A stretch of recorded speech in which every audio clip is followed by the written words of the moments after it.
Normally at Applicious, we spend our time looking forward to the latest unexpected evolution of the mobile landscape, but the past always holds some surprises. Case in point, would you believe there was once a time where Sony not only actually invested in creating handheld games, but brought 3 of its then marquee franchises to your phone? Better yet, they ensured that each of their properties was brought over properly, with genuine care and effort, rather than slapdash clones of other games. Sounds like madness, doesn't it? But in the early 2000s, this seriously happened.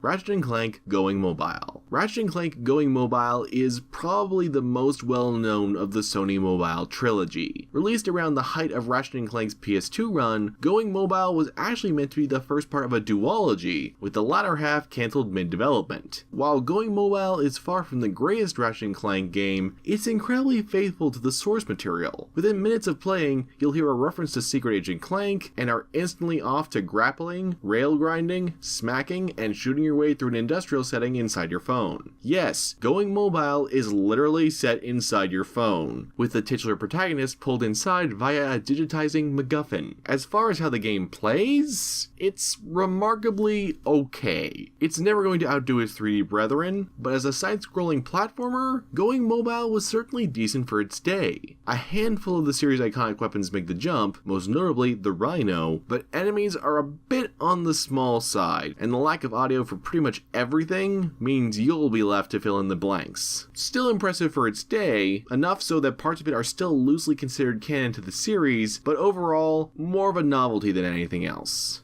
SOCOM Mobile Recon. SOCOM Mobile Recon, by contrast to Ratchet & Clank Going Mobile, opted to eschew its traditional gameplay style, in SOCOM's case, hardcore third-person tactical shooting, in favor of an isometric strategy action hybrid. Though the narrative falls flattest of the bunch thanks to a hackneyed plot about taking down a terrorist organization in Africa, the presentation and level design brings to mind another Sony-favoring franchise, Metal Gear Solid. From codec call-like transmissions to command, to the way you navigate every level, it's not hard to imagine this same gameplay being applied to a handheld entry starring Solid Snake or Big Boss. It's a shame it doesn't really exist for anything more than pushing you forward, but that's at least for a good cause. Remarkably, Mobile Recon boasts a surprisingly modern array of gameplay features, such as stealth takedowns, issuing squad commands to your AI partner, customizable loadouts before each mission, and a distinctive take on sniping that works far better than it should. It's far from the depth of, say, XCOM, but the fact that Mobile Recon actually works as well as it does is a testament to its developers' skills. If anything, SOCOM Mobile Recon is one of the earliest examples of a studio clearly understanding how to adapt a franchise to mobile devices, something critical in this industry to this day.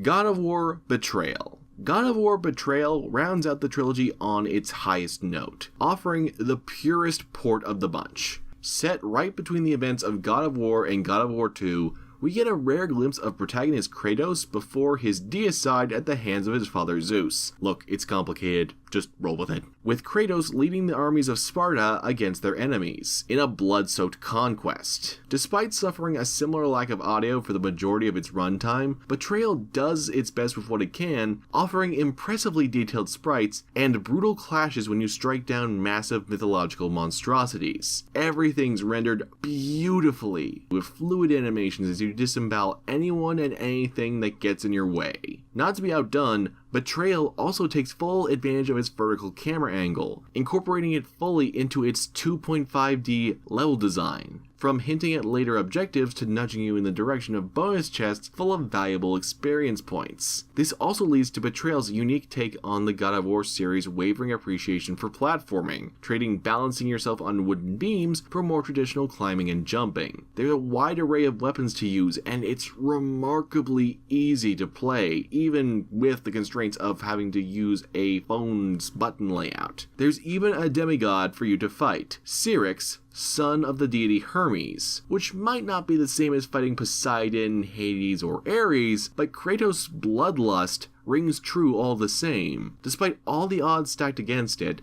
God of War Betrayal is a cut above what you expect from a Java game. While the days of flip phones and Java development may be long gone, it bears wisdom in remembering the accomplishments made before we had smartphones with vivid 3D graphics engines and technology that's reshaping our world daily. Sony's been a long-standing provider of mobile phones, and while their handheld gaming systems have fallen out of the spotlight, these 3 titles were some of their earliest attempts to grow beyond a phone just being a phone. They were all worthwhile efforts, and we reap the benefits of their existence to this very day, so it's high time we salute the hard work of those who came before. As the old saying goes, they don't make them like they used to.